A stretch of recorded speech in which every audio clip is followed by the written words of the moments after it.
really scared. All right. Okay. I can do this. Oh my God, I'm so emotional. I'm definitely going to cry. Here we go.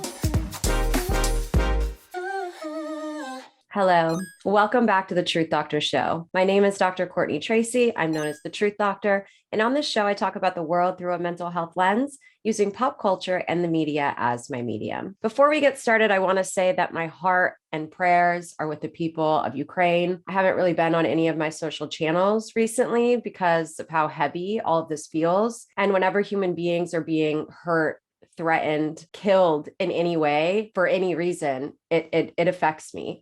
It does. And I'm sure it affects all of you as well. So I just needed to put a message out there that I'm thinking about it. I am doing what I can. There are resources below for you to advocate, for you to support, for you to understand and learn what it is that's going on. So please check out those resources below. Not only was I off socials already because I wanted to focus more on seeing what was going on in the news and seeing where I could actually support offline. I wasn't on socials since 6 p.m. Pacific time last night because all of you had started watching the season finale and commenting on my videos. So I feel like you've all seen it and I have not seen it yet. I only have predictions of what I think is going to happen. And I'm really excited and really scared to see how it all is going to end this season. Reminders that at the end of this episode, I will be talking about not only the fact that I'm going live next Tuesday, but I'm also diving into character breakdowns of the main characters of Euphoria as well. I'm doing it based off of families for the most part. So I'm going to be looking at the Howard family, the Bennett family, the Jacob family, Fez and Ashtrays, and then I'm going to be combining Jules, Maddie, and Kat because their families aren't shown too much in it. There are so many intricate statements that are made, connections from season 1 and the special episodes to this season. So without further ado, let's go. Disclaimer, content warning, this show's for mature audiences. They do show sexuality, nudity, drug use, and other adult content. So viewer discretion is advised. Oh, it's Fez right away. Oh, fuck. Yes. Lori and those fucking people, they scare me. Why are you trying to protect them? Yes, I'm not Faye. fucking protect the fuck we're gonna say. Okay? Oh my God. This is Ash. becoming a fucking Ash. issue. Wait. No! Oh shit. My plan is to have like 3 kids at 30, like each one a year and a half apart. So from 30 to 58, I can focus on, being a good mom and raising my kids, et cetera, et cetera. It's really interesting that Lexi has this plan for her whole life. She's been the parentified child for a really long time. And so it makes sense that her main goals in life would be to start a family and have a good career and timing out when she's going to have her children. This can seem like it's her being really responsible and planning her life well. But the fact that she's thinking about these things in a very methodical way and a very logical way at the age that she's at, there's absolutely no problem with that at all. But it seems like we don't know for sure if her goals or attention would be directed elsewhere if she didn't have to be exposed to the type of family unit that she knows she doesn't want and therefore fantasize about the type of family unit that she does. Oh, Jesus, just scares you right away. Oh, Cassie. Ruth's face. Oh my God. Not only do I look good, but I fucking feel good. Oh shit. I had shit no is right. idea. Hi everyone. I'm Suze. I'm Susie the girl's comes mom on in stage. real life. Oh, this bitch needs to be put down. Oh my God, Maddie's getting up there too. Everyone is. Okay, listen, I understand that this is a TV show. There's some serious shit that's happening on this stage, but I'm going to start by just saying my reactions are based off of this being a show, this being the way that the show is written, the way that they're having it all play out on stage. That's where a lot of my shock is coming from. And I'm sure where a lot of your shock came from when you were watching this episode too. Pulling back into professional, this is so incredibly traumatizing and so incredibly messy. I've seen some comments that came in about this play about how it's inappropriate to share so much of somebody's personal history on stage in front of people for entertainment and or for your own essentially cathartic or emotional release, like Lexi coming out and sharing her perspective of her life through the lens of her eyes, regardless of how it may affect anybody else. Overall, when somebody is wanting to share their story of something that happened to them, if there's an effect where the person that did that thing to them gets affected by the fact that the person's now talking about what happened to them, if the person that did it gets affected by it, that doesn't mean that the person should not be sharing their story. That doesn't mean that they shouldn't be coming out about what it is that they experienced and how it made them feel. I would say that Lexi doing this play in some of the ways that she did it is inappropriate. Like, for example, we just saw how they showed that scene from season 1 where Cassie was on the carousel. I don't think that that personally affected Lexi's life. And so I don't feel like that, for example, doesn't seem like something that was necessary to put into the play. Also, because Ethan did have that scar on his face, just like Nate had that scar on his face, it was definitely implied that they were trying to put Nate in the play as well in a homophobic situation. So yes, there are aspects of this play that are unnecessary and in real life would perhaps be taking it too far. Because if you're trying to share a story because you've been harmed, it really is a good idea to make sure that you aren't unintentionally or intentionally harming other people in the process. But people are going to be uncomfortable when you share your stories about things that they've done and how they've affected you. I really suggest that you just try to find any level of compassion that you can for the other people, regardless of what it is that they did to you. And that doesn't mean to not tell the truth about what happened and how much it affected you. It is difficult to find a balance between those two things, but hopefully you know what it is that I'm getting across. What? Is this song about Rue? I like it. I liked it too. It was so good, so emotional. Lexi! Lexi! That was really nice of Rue.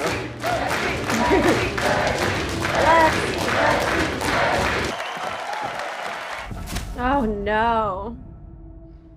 They gonna come in here, they gonna find me with the knife in No, my hand. Fez. Tell them you have nothing to do with this shit. Oh my God. And now Nate, oh my God, the show. Oh, no. He's drinking and driving again. Where is he? Where is Nate? You want to talk about this upstairs? No. Of course he doesn't want to talk about it upstairs. You're the one that was downstairs and just spilled everything to your whole family as if it wasn't something that needed to be a secret any longer. For the longest time, I had this recurring nightmare just over and over. And he was fucking me the way that he fucked There's where that them. dream came from. I spent my whole life trying to protect you. And instead of loving me, you fucking hated me for it. Yeah, that's a really good point, Nate. But it's because he hated his own choices.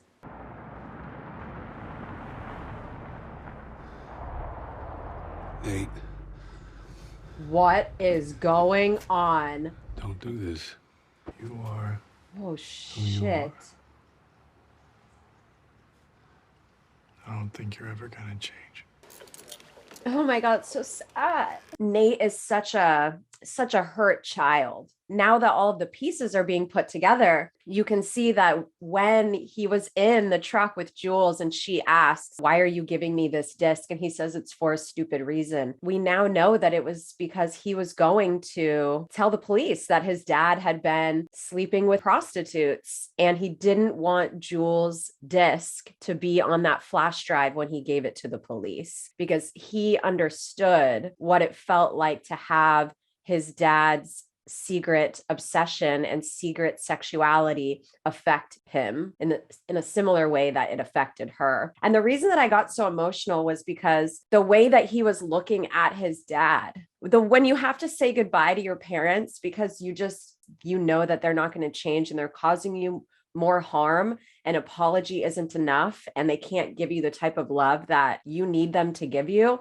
It can be one of the most heartbreaking aspects of life if that's a situation that you're in. And it doesn't have to be that you are like ratting out your parents to the police and getting them arrested. It could be you just setting really firm boundaries. Our sense of safety comes from our parents. Our idea of love comes from our parents. Our sense of self-worth comes from our parents, and our ability to figure out who it is that we really are and feel safe in the world comes from our parents or our caregivers, or the lack of either of those things and how that can manifest in different ways. Stop the knife now! Please don't shoot! Oh my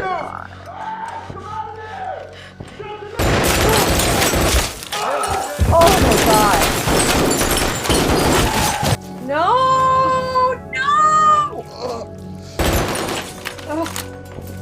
hard to Lexi. Oh no, he's pretending to be dead. He's pretending. Oh shit! No! Oh no, he's gonna see it? Oh my god.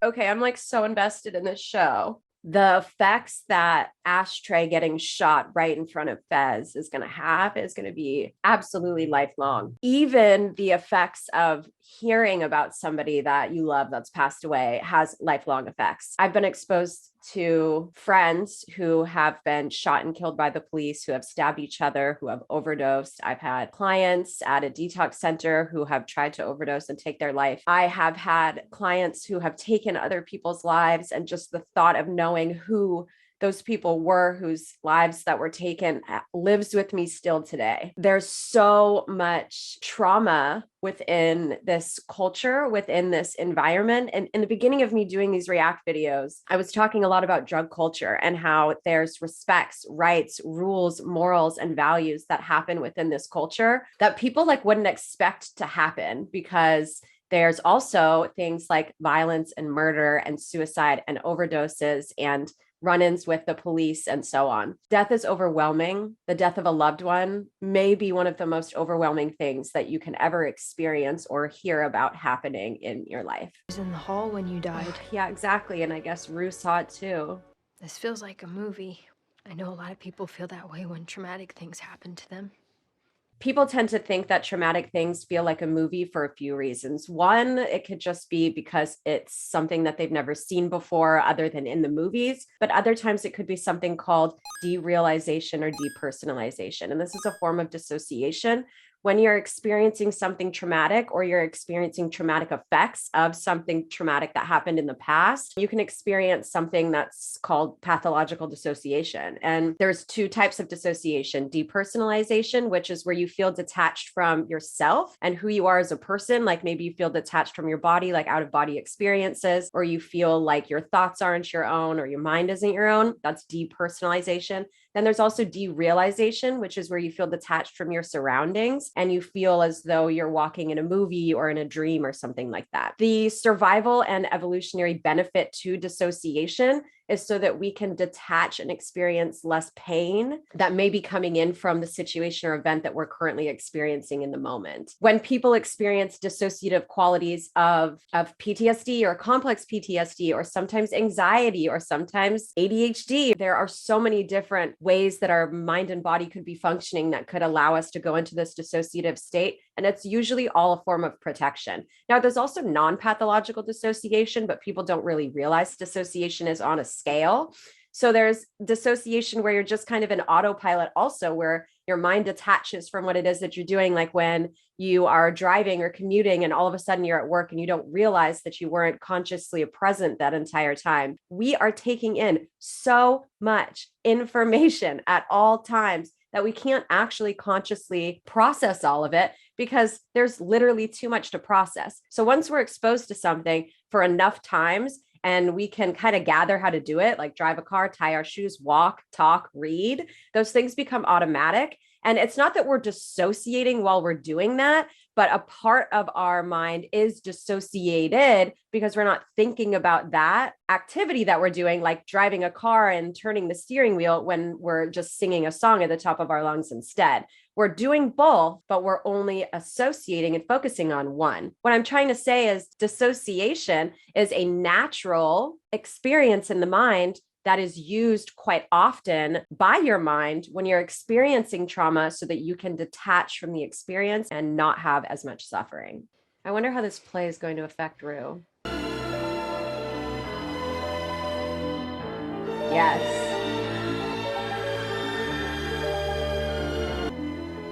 I feel like your whole life you've been forced to take care of everyone. Well, yes, Susie. And part of that is because you have been incapable of showing up in the ways that she needed you to show up as a mother. It's really interesting here that we can see that Lexi also has the ability to create patterns and connect the fact that she is a caregiver, and she can see that these experiences are similar, seeing her dad in the hospital and then seeing Rue in the hospital.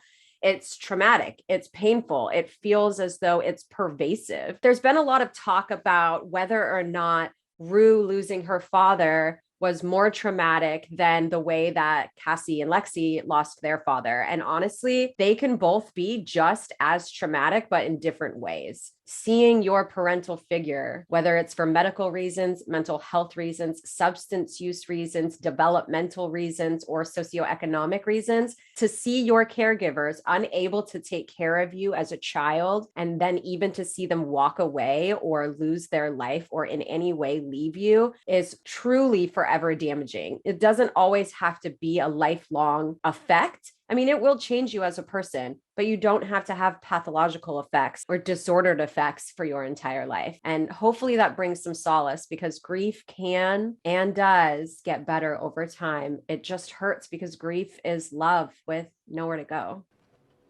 I miss you, Dad. I miss you until I close my eyes.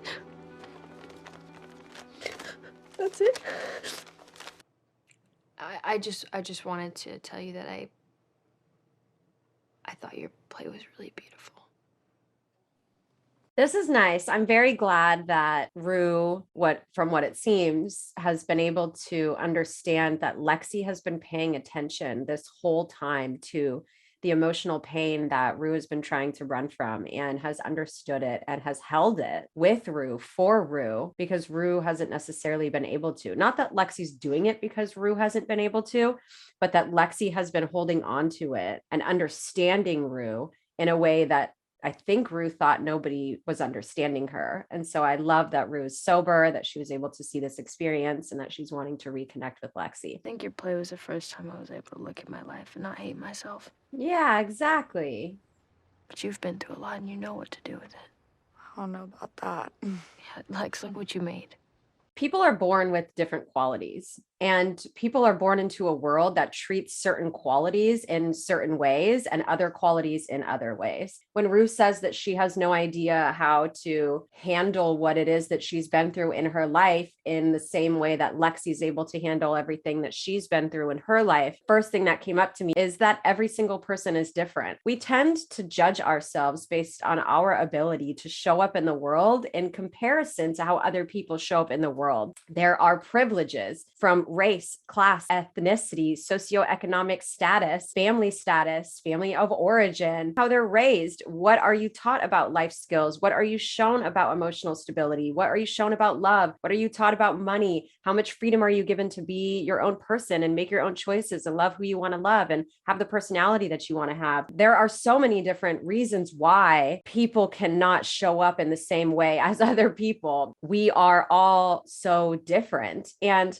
honestly, unfortunately, the way that our mind and body work most of the time is that it shifts and it makes decisions simply based on the best way for you to survive. I'm writing a book right now, and it's going to be called Your Unconscious is Showing. And it's going to be about the ways the body and the mind work unconsciously outside of our awareness and shifts and molds exactly who it is that we are based off the things that we've experienced, and then the thoughts that we have and the feelings that we have about those experiences. To anybody that's watching this that has related with any of these characters, or that feels as though they would never do what these characters do, either way, just take a moment to realize that we are all individual people. We all have different reactions, and there is a pathway for everybody to get to where it is that they want to go, but it's not necessarily going to be easy. And there are certainly barriers for a lot of people, and those things need to be acknowledged as well. When my dad died, everybody would tell me that he died for a reason.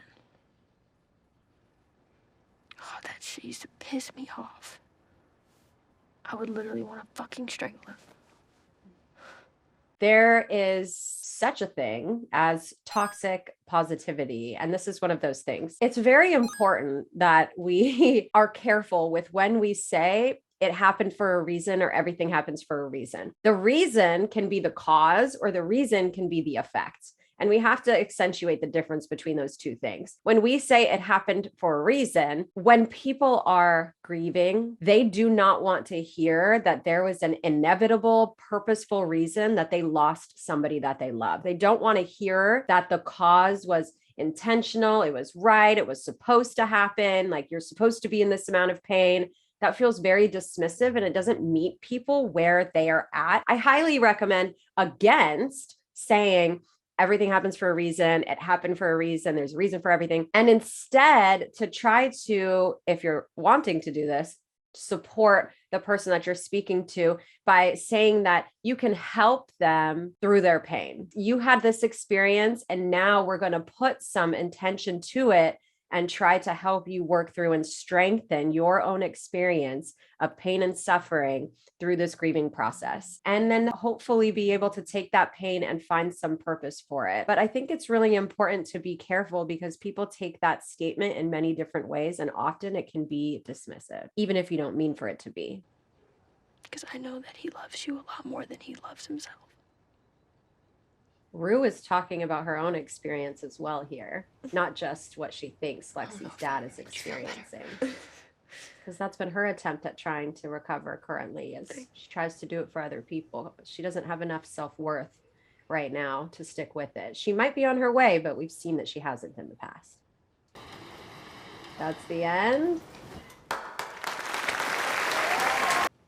They broke up with me before I even went on that stage. Don't worry. This is just the beginning. I feel like what she's saying there is that it's not good to be in a relationship with Nate. So sweet. I think Rue's trying to not get into an emotional relationship so she can stay sober. But that doesn't make it any easier for Jules. I stayed clean through the rest of the school Yes! year. Oh, that's such good news. I wish I could say that was it. The thought of maybe being a good person is what keeps me trying to be a good person.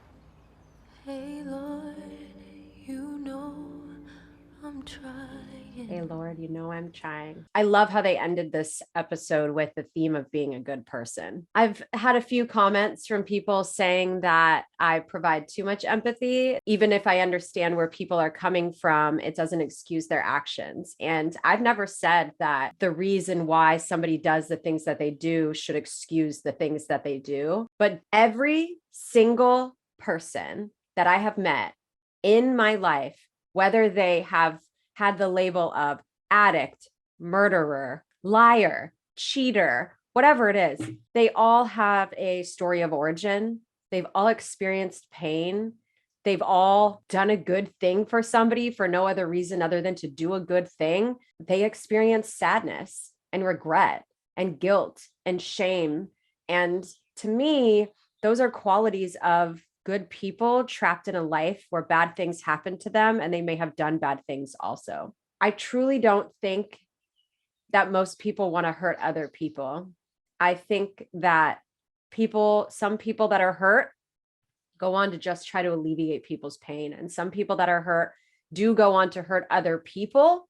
But the main goal isn't always to have other people be in pain. It's to not feel alone in our pain and to have a release of our pain. This season, this show, these topics happen in real life.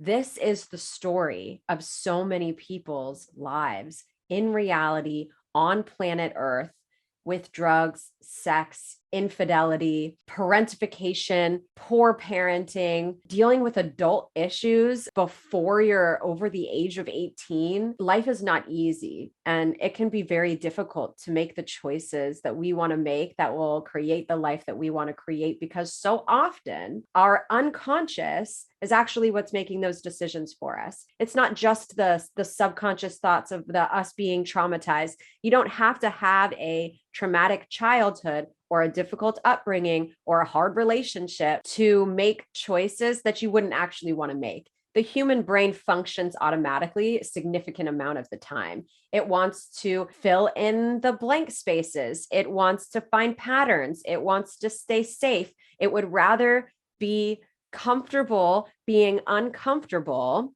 than be uncomfortable trying to find actual comfort, because our brains like repetition, our bodies like to be balanced, and that can really prevent us from stepping forward and making the change that we want to make. That's why breaking habits are difficult. It can be very difficult to change those patterns because our brain goes, I already know how to do this life, these behaviors, these emotions, and these thought processes well. So far, we're still alive. Your brain doesn't know that you're suffering.